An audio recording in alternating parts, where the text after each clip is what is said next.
What is up, y'all? It's your girl Naya B, and I know some of you still might be wondering your girl who. So let me introduce myself again.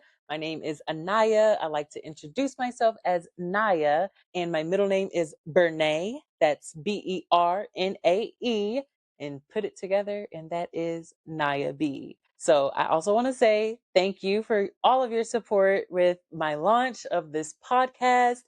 And I'm so excited to welcome you back. This is the next episode 2. We out here. All right, episode 2 of Direct Your Life, Sis. Yes, this is going to be your wellness checkpoint where we talk about how we can direct our lives through wellness practices, true healing, and real life experiences or testimonies. And all of that because growth is not linear and none of us are alone in it. So today, we are talking about different ways that we can all start making time for ourselves, even in this loud, noisy world. It's full of distractions. There's so many different mini dopamine hits, and we're all very distracted. So we will start with recognizing how difficult it can be to remain consistent when trying different strategies to take care of yourself. And I'll also share some things that help me and things that have worked for me over the last few years.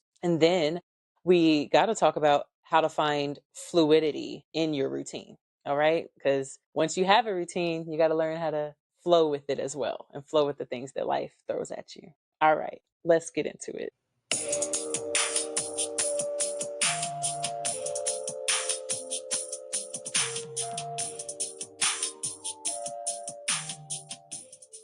Okay, so I know a lot of us are going a mile a minute at any given moment of the day. Some of us have classes, work, community service events, side businesses, relationships, family, just stuff.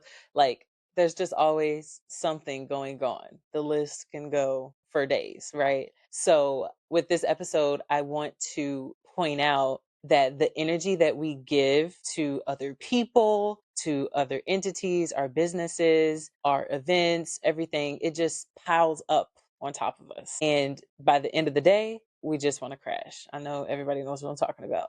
By the end of the week, you're exhausted, depleted. You don't want to do anything that's on your weekend schedule, and that's no fun. You want to be able to do those things. But I just want to emphasize that this happens because we don't make time for ourselves. A lot of our free time, we're just looking at our phones, scrolling. Scroll.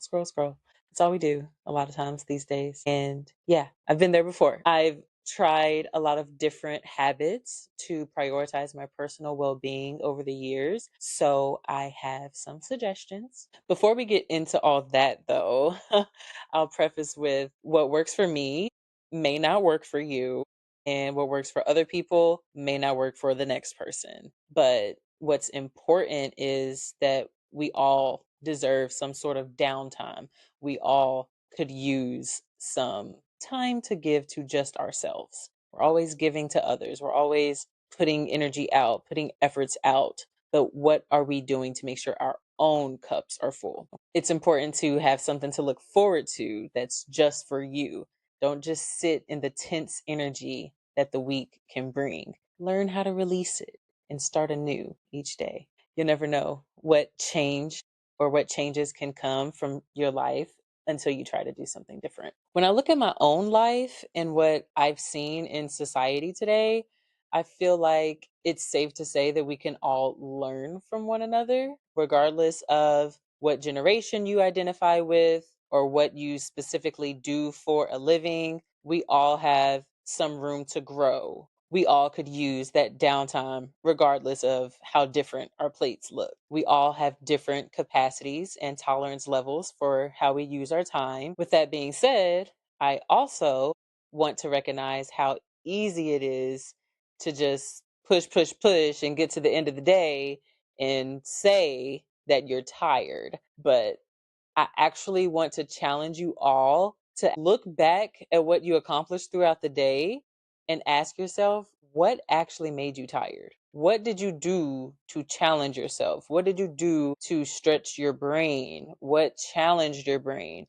Did you learn something new? Physical labor aside, because I know a lot of people actually are tired from physical labor. But what has made those of us who say we're tired if we're not really putting in that energy?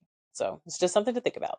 Because I know for me, sometimes I can say I'm tired, and then I look back at the day, and I'm like, honestly, I didn't even do that much today to exert myself. What am I tired for? To just say that I'm tired? But other days, I can admit that I worked hard for that end of day slump. I love an end of day slump.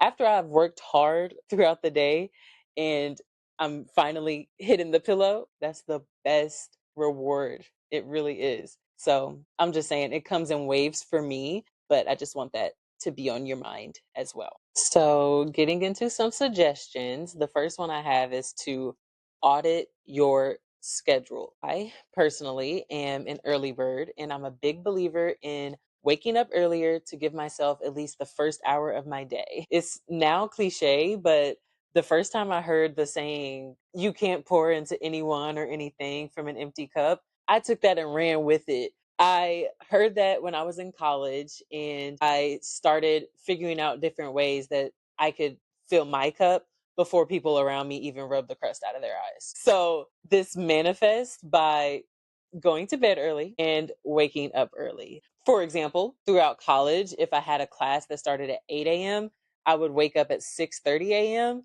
to give myself some wiggle room to step into the best version of myself, to do what it takes to step into the best version of myself. I would pray, journal, practice yoga or meditate, and then I would start getting ready for class. And maintaining this habit of starting my day with some self care helps me put forth the best energy throughout the day and just overall sets me up for success because I've already done something for myself.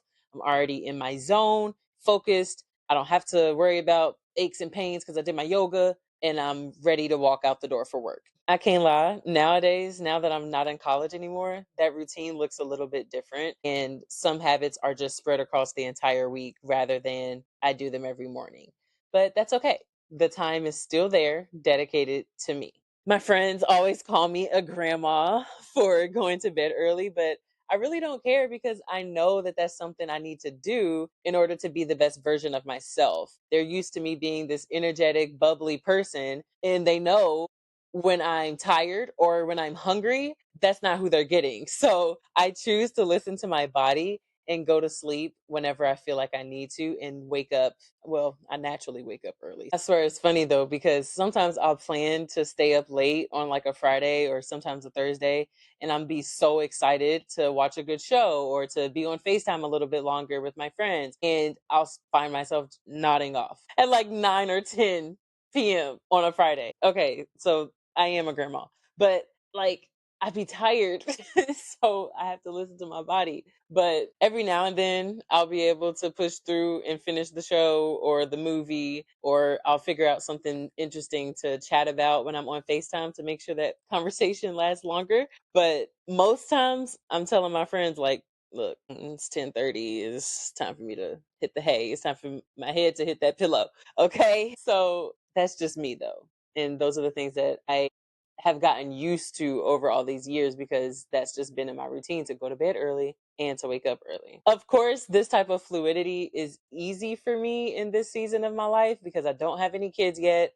I live alone right now. So I understand I have a lot more agency than other people might. So I acknowledge that. And when you have kids, when you don't live alone, it can really be hard to truly find rest or time for yourself when you feel like you need to. If that's your situation, I encourage you to audit your schedule, see if there's anything different that you could be doing to prioritize yourself. It's basically me time. So that's essentially what I'm talking about. Audit your schedule, figure out the perfect gap in your schedule that you're able to fit in something for yourself, whether it's journaling. Sometimes it can even be just to lay down after you get home from work instead of going straight into something else. If you have kids, try to get them to sleep or in bed by a scheduled time if you know that you don't want to be up late. Most kids thrive on a routine though. So I know getting into that routine can be the hardest part. So you just have to try something out whenever you feel like it's the right time. If it doesn't work, try again at the next right time. You got to try to find that fluidity in your schedule that will help you find more time for yourself. If it's you and your boo or you and your partner and you usually stay up late, watch TV or whatever on weeknights, sometimes it's okay to communicate that you need some me time, that you need a second before you all get into your show or whatever, you know? So set aside 30 minutes right when you get home, journal really quickly, do a face mask, stretch, or shoot, like I said, even just lay in your bed for a second. Maybe you and your boo only watch one episode of the show instead of three because you want to take a bubble bath right before bed. So just think about the different things that you could be doing to give yourself the energy that you've given to so many other people throughout the day. And all of this to say, taking time out of your day to audit your schedule and identify those little gaps where you can consistently fit in some time for yourself, I'm sure it'll make a difference. To expand on this, you can even start with just 5 minutes. What can you do in 5 minutes, you may ask? You can sit still and breathe. You can read a few pages of a book that you've been trying to finish. You can stretch your back if you've been sitting or standing all day. The possibilities are really broader than you might think. You can do a lot with just 5 minutes, and you won't even notice that the time is passing by. I also want to acknowledge that our energy levels shift throughout the day, depending on the conversations and interactions that we're having. And I know in the past, I have allowed one frustrating interaction shift my whole day.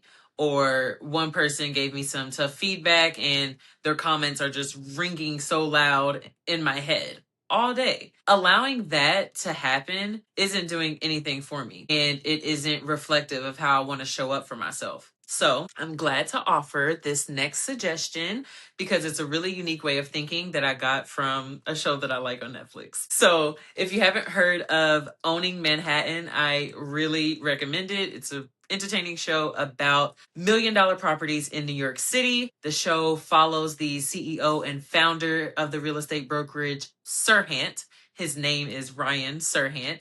He has this 1,000-minute rule where he treats his day like a bank of $1,000, and it's $1,000 worth of productive minutes. He spends those minutes on high value activities and conversations, which prevent him from allowing small setbacks to disrupt his entire day. Just because you have a bad or frustrating 5 minutes doesn't mean that the remaining 995 minutes of the day will be frustrating too. And over time, that ability to move on and push through whatever obstacle or moment of struggle you are having builds resiliency. And before you know it, you'll be moving through difficult things every day without even remembering the pain that came with the strugglesome moment. The next suggestion I have is to utilize what you already have at your fingertips, but in a new way that serves you. How many of us have an Apple Watch? A lot of us do. How many of us actually know that Apple Watches have a feature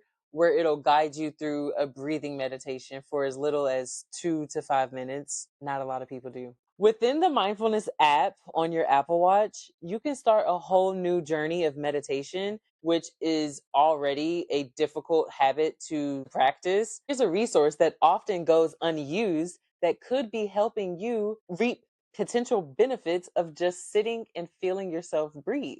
Decreased sense of anxiety, improved focus, emotional regulation, and lower blood pressure are all results of a meditation practice, a consistent meditation practice. If that speaks to you, you should give it a try, and you can start right there on your Apple Watch. There's also plenty of guided meditations on YouTube. There's simple and short ones that are still effective. There's also more elaborate ones that offer affirmations, and affirmations can really help with your confidence if you struggle with that. I've done affirmations in different times in my life. Meditation or affirmations may not be for everyone, but just because you don't think you can do it doesn't mean that you shouldn't try it. If you're going to continue to complain about issues with anxiety, high blood pressure, or restlessness without even trying something to challenge it, come on. Like, you're not really helping yourself out. So actually try something that has proven to work for other people. Find the resources that you can use to actually try it. Something else that's embedded into the Apple mindfulness ecosystem is the state of mind feature in your health app. You can set it up as a daily notification to check in on your mental state and how you're feeling. I'm not gonna lie, I have this turned on, and some days I just look at the notification because I don't feel like writing anything in there. But other days, I give it a go and I document how I'm feeling. It's helpful to name the things that I'm feeling and to really get the feelings out of my system. And that's what a lot of people don't realize journaling helps us do is find that release of emotions. In our day-to-day comings and goings, we're carrying so much, but some of us don't make the time to release those things. Journaling is a simple way to try it out, but it doesn't always have to look the same for everybody. Like I was just saying, there's that app that you can do the small check marks of journaling, but there's also another app called the Journal app on Apple devices where you can reflect on your life in any way that you want to. You can write, you can just post pictures on your journal app and everything. So, what I do, I make sure it picks up on my location and it reminds me of trips that I've taken recently so I can reflect on that trip and how I feel about that trip. When I go to the app, I can add pictures from the trip or music that makes me feel like I'm there. And it helps, like, when I look back, I feel something. And looking back on my journal entries is always something that I look forward to, that I like to do, so I can see how I've changed over time and how my situations has changed, who's still around, who's not around, and it's like a gratitude practice, really. So, I enjoy journaling. I suggest that you journal just to give yourself that time to release. And if you struggle with like writing and you don't want to set aside time to do that, figure out a different way to do it. You can text journal, you can do a vocal journal through videos. That's basically what I'm doing right now. You can do videos on Snapchat or voice notes. I've done that before. And when I tell you listening back to voice notes from a couple of years ago, the transformation that's happened in my life is kind of crazy, mind-boggling, really. Like I said in that last episode, I was down bad. But hey, look, God is working on me. My last suggestion is to turn off social media notifications or to utilize the do not disturb feature on your phone. I have some friends who hate that I'm always on do not disturb, but I'm telling you, it really does protect my mental state all throughout college. The ba-da-ding, ba-da-ding, ding ding, all the different notification noises. It's like, dude, this phone is getting on my nerves. I don't need all these little alerts every 2 minutes. Okay. So what I do is turn off my notifications for all social media apps. Sometimes I'll turn like my ringer on for texts and calls, but social media is always turned off. Email, I have to keep on because of my job and then, life, adulting. But social media, I never have my notifications on for that. I already get enough notifications from my work email. I think I'm kind of traumatized by that work email notification, the Outlook notification noise. I'm like, what do they want now? But it's just, it's a good way to turn off. It's a good way to turn off. And once you have no notifications from social media on your phone, you can sit your phone down and not worry about it. And I know it's hard because we might feel like, oh, I'm missing out on something. You're not missing out on nothing. You know what's going on in the world today. You know what's going on. It's a whole lot of mess. Okay. So it's important that you actually build time into your schedule to get away from the mess. Even as I'm stepping into like the media world as a content creator, I guess, I'm not turning my notifications on. I thrive off of, let me put this post out there and let it be. I'll come back to it in a few hours. I want to be spending time doing other things in my real world rather than soaking up all of my time through a small television screen. But also, it's just important to have that time away from the media because of the unprecedented times that we're living in right now. We don't know what is coming in the next day, in the next week, in the next month, year down the line in this country. But I will say we're living in some trying times. And for me, disconnecting from social media and phone alerts helps me prioritize my mental health. It helps me to search within rather than outward and focus on where I am. How is my mental state? So I suggest you give it a try. I know some people love to stay on their socials and to scroll, but if you're struggling with anxiety, definitely give it a try to turn off your notifications, even if it's just for one day out of the week, even if it's just for 1 hour out of the day. Start small, start where you can, because I'm sure you'll see some sort of difference in how you feel about your life. So that's what all of this is about. I truly hope that you gotten something out of this episode. This one was kind of wonky for me, but these are things that I like to talk about because these are things that I do. And I try to offer this type of advice to like my friends and family too, because like I said, like we are living in unprecedented times right now. We don't know for sure what the state of this country is going to be in the next 2 to 3 years. We don't know. And things are just happening that honestly I would have never imagined. I know I'm not really political. I want to make sure that's clear. Like my purpose with this podcast is to stay positive and to provide space for testimonials in the struggles that we are facing.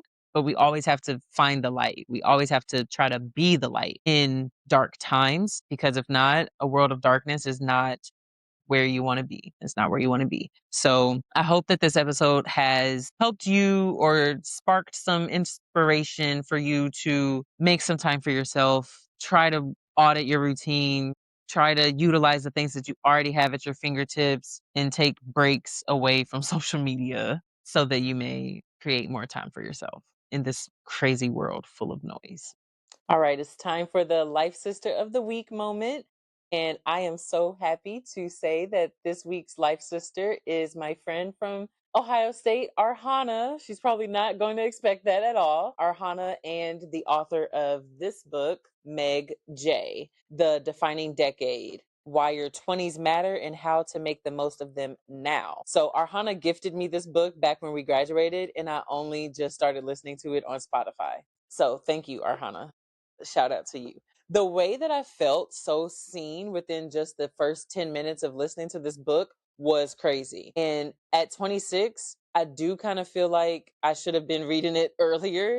She gave it to me when I was 23. So, like, yeah, I definitely should have been read this. But it's still relevant to who I am today as I'm entering my later 20s. It's already helping me see things differently and to apply new perspectives on some things that my 20s have already allowed me to experience. Honorable mention, Life Sister of this week, is Minnesota Representative or Congresswoman Ilhan Omar. I do not know if I'm saying her name correctly, but she's Life Sister of the Week for exemplifying the self control that she had to exemplify during her town hall when y'all know the madness that happened. Somebody squirted some mysterious liquid at her while she was speaking, and she literally was like about to knock him out, but she had to control herself. So when I saw that, it just reminded me how quickly our instincts are to protect ourselves, especially as people of color in this world today. So I'm sending all positive vibes to Representative Omar. I hope she's able to take care of herself this week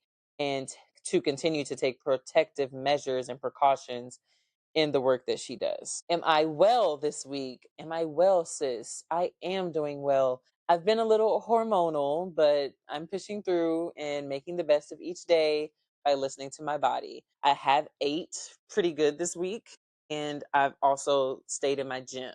So that's good. I'm staying productive even though I don't really feel like it. But that's the funny thing about like being a woman. Even like if you have active habits already, don't stop whenever it's time for your cycle. You should keep doing it because honestly it haven't felt that bad. Like it really does help you get through the cycle a lot easier. Okay, that's enough of that. There was an ice storm where I live last weekend, so I made some white chili and I got that recipe from my mom. I got tired of it during the week, so I made some pasta and salmon, and that was delicious. No, I don't pronounce the L in salmon. Okay, some people do, and it's so aggravating to me. Okay, not that's besides the point. What's keeping me well? What's keeping me well this week is I've been trying to cook more even during the week when I don't feel like it. So a goal of mine this year is to bake more from scratch. And my coworker and mom are both on this sourdough journey. So they've been giving me all the sourdough tips, and my coworker actually gave me like a starter for sourdough. So I'm literally making it right now and it looks pretty good actually. So I'm proud of myself for trying baking this year. I learned how to make biscuits, buttermilk biscuits. I learned how to make cornbread, simple stuff to other people who do this, but I'm new to this, not true to this. So I'm moving slowly, okay? And now I'm moving slowly onto sourdough, which is pretty complicated actually. So we'll see how this all goes. But hey, that's how I'm staying well. Something else that's keeping me well this week is rewatching Bridgerton season 3. I'm so excited for season 4, but I hate that they're doing the 2-part thing again. Like, Netflix needs to get it together. I'll probably wait to watch the first episodes later in February so I don't have to wait for the second half for too long. Naya's life nugget for the week is that we must dedicate time to ourselves, whether it be time to do something we enjoy or just some plain old downtime. In this world where it's so easy to be invested in what someone else is doing or what other people got going on, I'm challenging you to turn off the noise and reach internally, reach into yourself to identify what's going on the inside of you and to get right with your spirit and see what happens. See what happens. All right, y'all. Thank you so much for listening to episode 2 of Direct Your Life, Sis. Thank you so much for already supporting me. Please, please, please, if you're thinking about more ways to support this podcast, give it a like on Facebook, follow it on Facebook, follow my Instagram page. All the info is in my little flyer there. Follow my Instagram, Becoming Naya. Follow TikTok, Becoming Naya. Follow Direct Your Life Sis on Spotify and YouTube. I thank you so very much for listening to this episode, and I hope you tune in next week. I will have a special guest. This will be my first guest episode. We're very excited, so please tune in. I'll see you all back for the next episode of Direct Your Life Sis with Naya B. Peace.